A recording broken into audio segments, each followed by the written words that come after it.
Hi students, welcome to the alpha physics classes. मैं रश्मि सिंह। आज आप लोग को जो टॉपिक पढ़ाने वाली हूँ वो है respiration in animals. Respiration in plants मैंने पढ़ा दिया है। रेस्पिरेशन क्या होते हैं वो भी मैंने आपको बता दिया।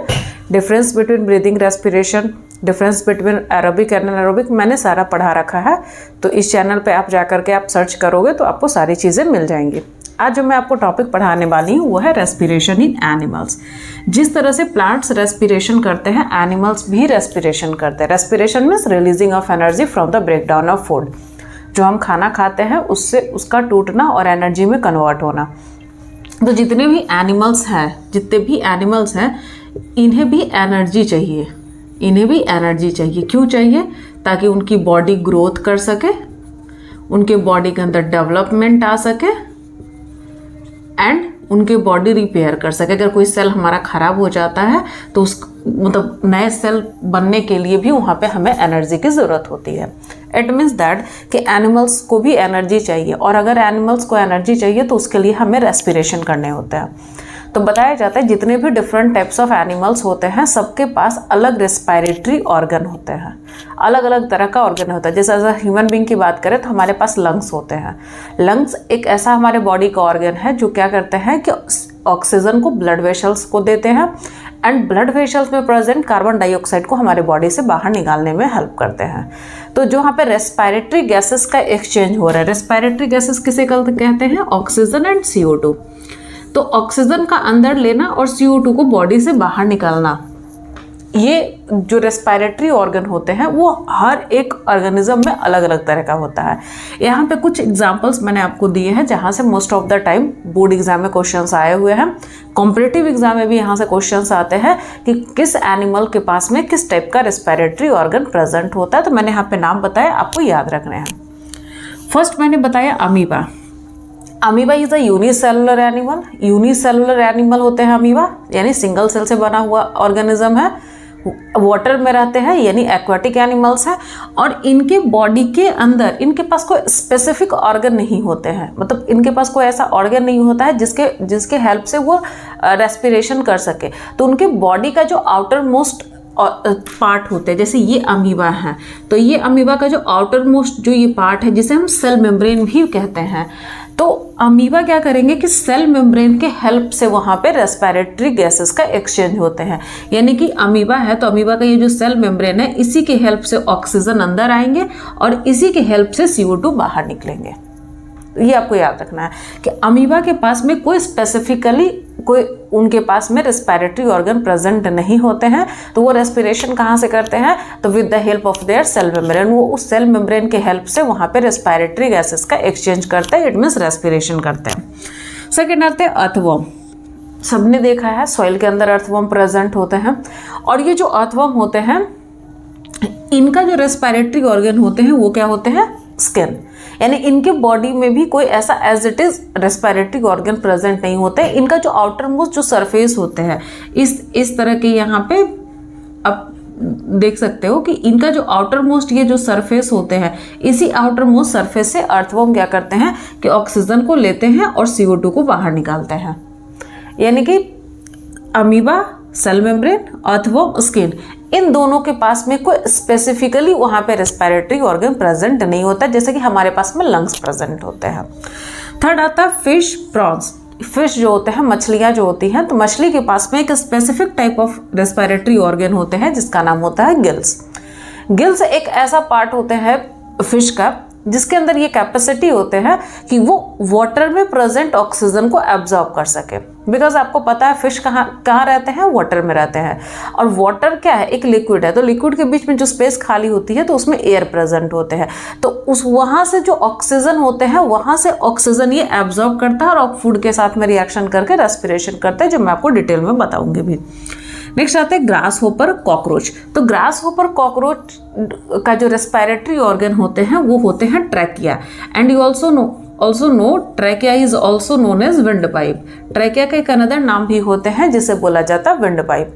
यानी कि ग्रास होपर और कॉकरोच का जो विंड पाइप होता है, आपको पता है विंड पाइप हमारे पास भी प्रेजेंट होते हैं, लेकिन जो कॉकरोच और ग्रास होपर का जो विंड पाइप होते हैं वो एज अ रेस्पिरेटरी ऑर्गन का काम करते हैं उनके बॉडी के अंदर। यानी कि दे helps in respiration process.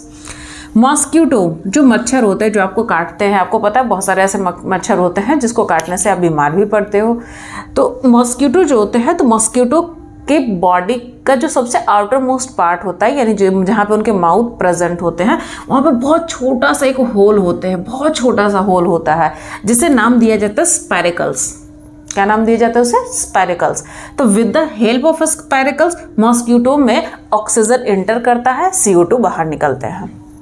Next example आते हैं human being, birds, dog, cat, lion, tiger, जो भी आप एग्जांपल ले सकते हो यहाँ से। तो इन सभी के पास में एक ऑर्गन प्रेजेंट होते हैं जिस ऑर्गन का नाम होता है लंग्स, और वही हमारा रेस्पिरेटरी ऑर्गन होते हैं। अब जब ब्रीदिंग करते हो तो नोज से आपके एयर इनहेल होते हुए जाते हैं विंड पाइप में, विंड पाइप से होते हुए ब्रोंकियस में जाता है, फिर ब्रोंक्यूल्स में जाते हैं, फिर ब्रोंक्यूल से फिर अल्वोलियाई में जाता है, फिर अल्वोलियाई से होते हुए फिर वो चले जाते हैं ब्लड वेसल्स में। तो अल्वोलियाई जो होते हैं, ब्रोंक्यूल्स होते हैं, ये सभी किसके पार्ट्स होते हैं? लंग्स के पार्ट होते हैं। तो ह्यूमन बॉडी के अंदर, बर्ड्स के अंदर, डॉग के अंदर, कैट के अंदर, लायन के अंदर, एलिफेंट के अंदर, जितने भी बिग बिग एनिमल्स हैं, इन सभी के पास में लंग्स प्रेजेंट होते हैं एज अ रेस्पिरेटरी ऑर्गन। एक ऐसा हमारे पास एनिमल है जिनके पास में लंग्स तो होते ही हैं, बट लंग्स के साथ साथ में इनके पास स्किन भी होता है, मतलब with the help of skin भी वो रेस्पिरेशन कर सकते हैं at some point.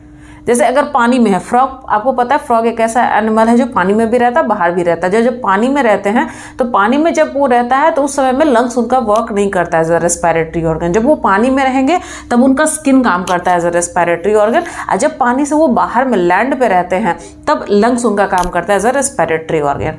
It means कुछ मैंने एग्जाम्पल्स दिए जो कि आपको most of the time examination में, इससे बाहर एग्जाम में कहीं आपसे क्वेश्चंस नहीं पूछा जाएगा। तो यहाँ पे जितने भी मैंने आपको बताया सबको याद रखना है कि डिफरेंट टाइप्स ऑफ जो एनिमल्स होते हैं उनके पास में different types of respiratory organ हो सकते हैं।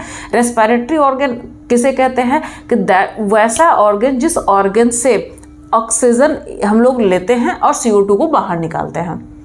जब ऑक्सीजन लेंगे तो हमारे या किसी भी एनिमल्स के बॉडी के अंदर फूड पहले से प्रेजेंट होगा, और जब रेस्पिरेटरी गैसेस ऑक्सीजन आएंगे तो दोनों रिएक्शन करेगा और रिएक्शन करके एनर्जी रिलीज करेंगे। तो ये एनर्जी रिलीज हो रहा है तो इसी प्रोसेस को तो हम रेस्पिरेशन कर रहे हैं। तो अमीबा किसके हेल्प से रेस्पिरेशन करेगा? Cell membrane, earthworm skin, fish prawns gills, grasshopper cockroach trachea, mosquito spiracles, human, birds, dog lungs से, फ्रॉग स्किन एंड लंग्स दोनों से। तो यहाँ इस पार्ट से बहुत बार क्वेश्चंस आए हुए हैं कि फ्रॉग के पास में किस टाइप का रेस्पिरेटरी ऑर्गन होता है। तो मोस्ट ऑफ द बच्चों को याद होता है कि लंग्स होते हैं, बट लंग्स के साथ में स्किन भी होते हैं। चलिए नेक्स्ट, अब बोले जा रहे हैं जितने भी रेस्पिरेटरी ऑर्गन है, जैसे आपने यहाँ different types of respiratory organ पढ़ा, तो जितने भी different types of respiratory organ है इसमें 3 फीचर जो होते हैं वो कॉमन होता है, यानी कि 3 ऐसे इसमें फीचर होंगे जो सभी में कॉमन होगा, एक होंगे। वो क्या है? तो पहला है कि all the respiratory organ have a large surface area to get enough oxygen, यानी जितने भी यहाँ पे रेस्पिरेटरी ऑर्गन है, वेदर वो गिल्स है, ट्रैकिया है, स्पैरिकल्स है, स्किन है, लंग्स है, सेल मेम्ब्रेन है, जो भी रेस्पिरेटरी ऑर्गन है, सभी रेस्पिरेटरी ऑर्गन के पास में एक लार्ज सरफेस एरिया होनी चाहिए। अब आते हैं कि लार्ज सरफेस एरिया क्यों होनी चाहिए? अगर लार्ज सरफेस एरिया होगा, बड़े से सरफेस एरिया होंगे, तो वहाँ पे हम ज़्यादा से ज़्यादा ऑक्सीजन को एब्जॉर्ब कर सकते हैं, और अगर हम ज़्यादा ऑक्सीजन एब्जॉर्ब करेंगे तो वहाँ पे रेस्पिरेशन भी हमारा ज़्यादा होगा। तो ये आपको याद रखना है कि सभी रेस्पिरेटरी ऑर्गन के पास में लार्ज सरफेस एरिया होनी चाहिए। और लार्ज सरफेस एरिया क्यों होनी चाहिए? टू गेट इनफ ऑक्सीजन, ज़्यादा ऑक्सीजन पाने के लिए।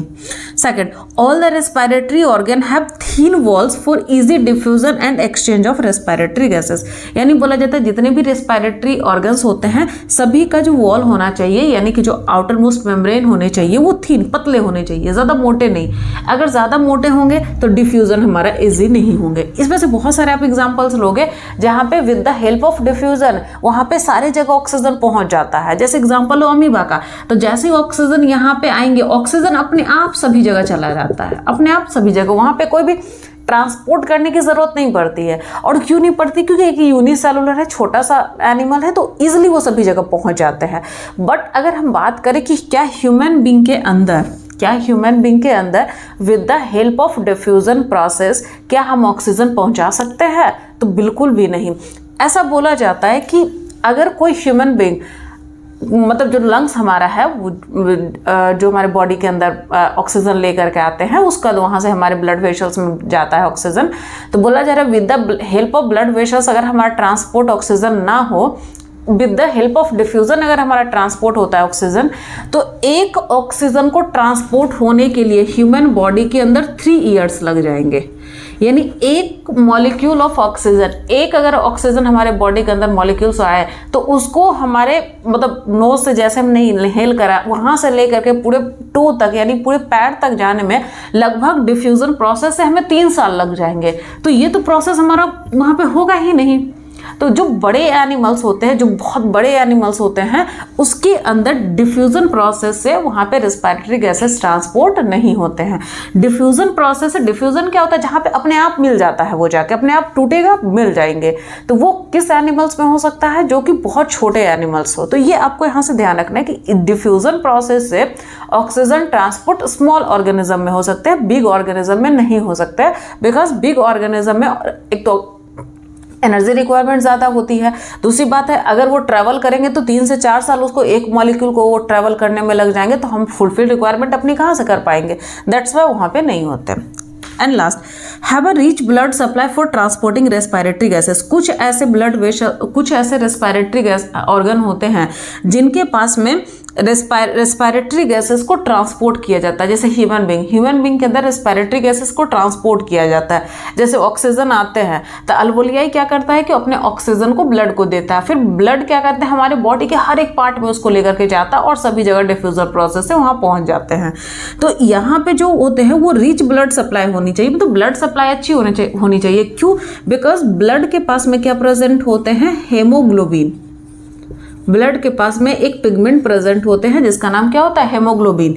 और हेमोग्लोबिन के कारण ही ब्लड का कलर कैसा होता है, रेड होते हैं। और हेमोग्लोबिन ही वो पिगमेंट है जिसके कारण हमारे ऑक्सीजन वो ब्लड के साथ में ट्रांसपोर्ट करते हैं। क्योंकि इनके पास एक बोल सकते हो इनका कैरेक्टरिस्टिक्स होता है, फीचर होते हैं कि ऑक्सीजन को अपनी ओर खींचता है और ऑक्सीजन इसके साथ अपने आप कंबाइन कर जाएंगे जाकर के, और with the help of haemoglobin वो हमारे ब्लड में ट्रांसपोर्ट करते हैं।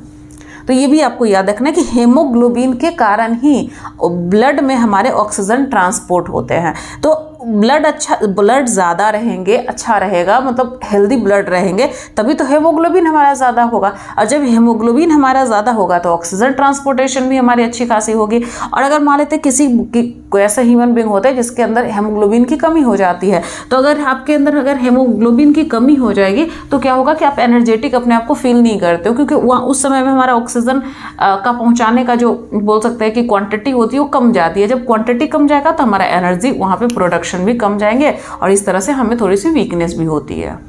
अभी मैंने आपको बताया था कि रेस्पिरेशन किस तरह से एनिमल्स के अंदर होते हैं। यहाँ पे कुछ पॉइंट्स और भी मैं आपको समझा रही हूँ, इसमें बताया जा रहा है the rate of breathing in aquatic animals is much faster then in terrestrial animal. सबसे पहले समझना, एक्वाटिक एनिमल्स मीन्स वैसे एनिमल्स जो कहाँ रहते हैं, वाटर, और टेरेस्ट्रियल एनिमल्स मीन्स वैसे एनिमल जो कहाँ पे रहते हैं, लैंड।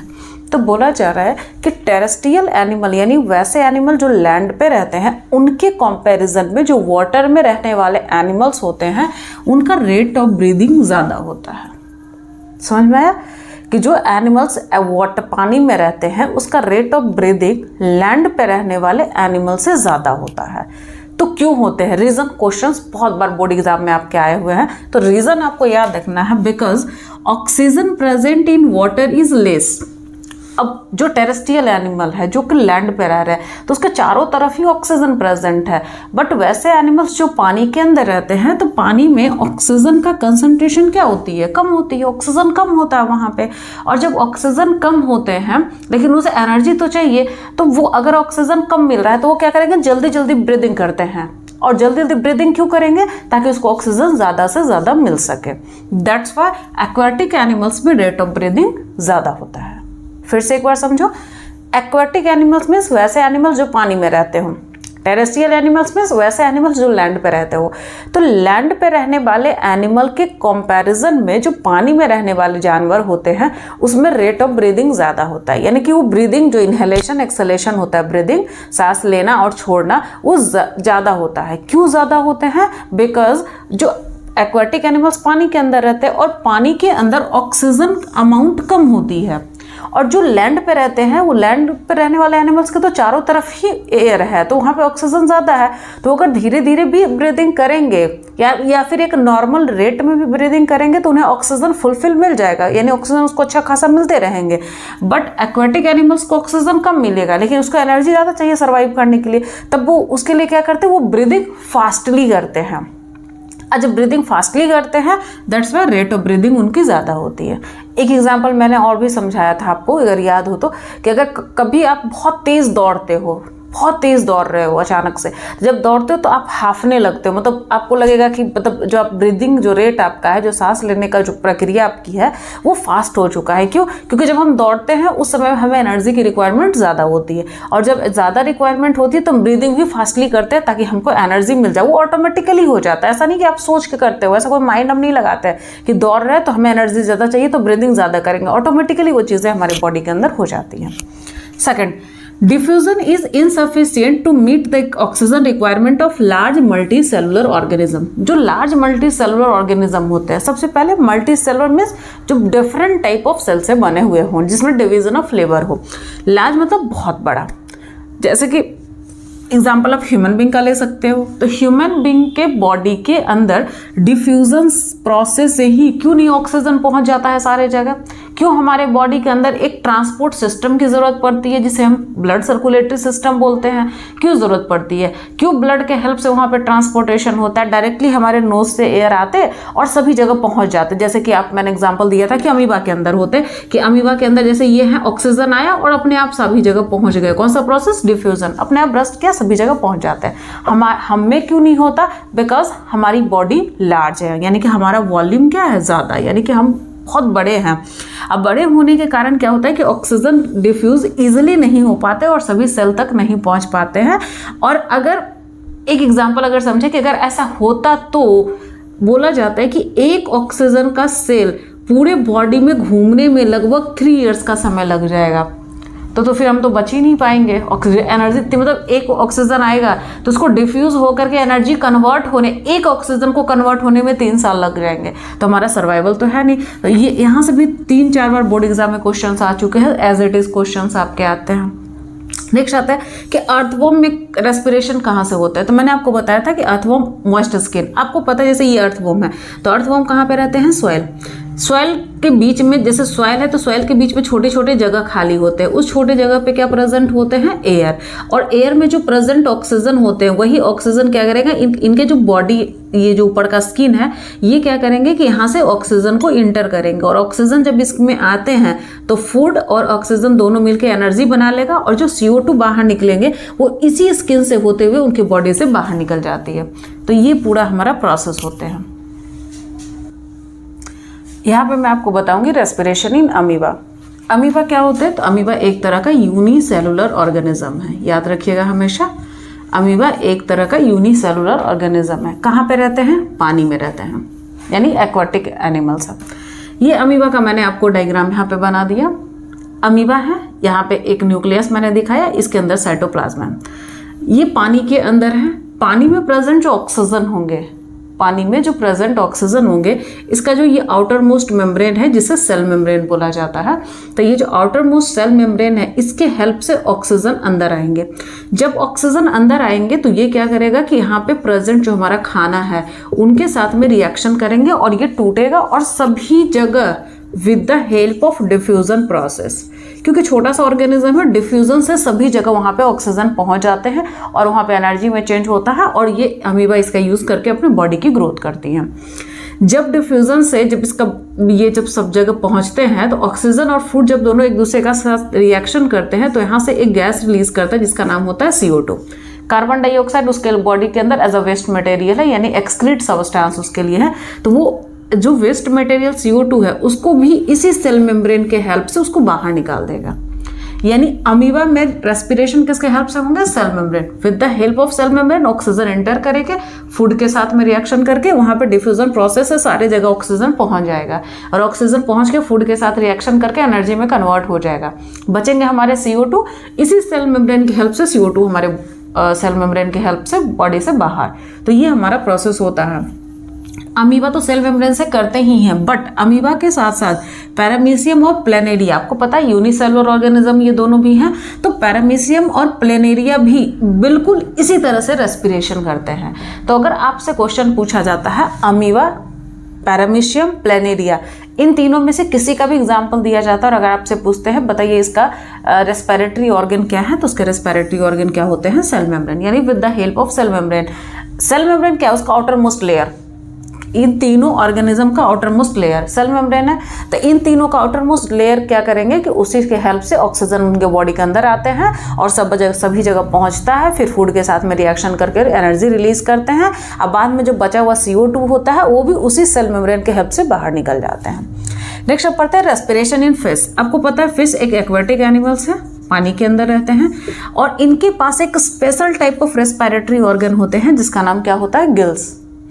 अब बोला जाता है कि जैसे ये माउथ है तो माउथ से जैसे ये पानी लेंगे, मतलब पानी लेते हैं, पीते हैं या पानी उनके बॉडी के अंदर आता है, तो जैसे ये पानी अंदर उनके बॉडी के अंदर आएंगे तो इनके पास में एक स्पेशल ऑर्गन होते हैं जिसका नाम होता है गिल्स।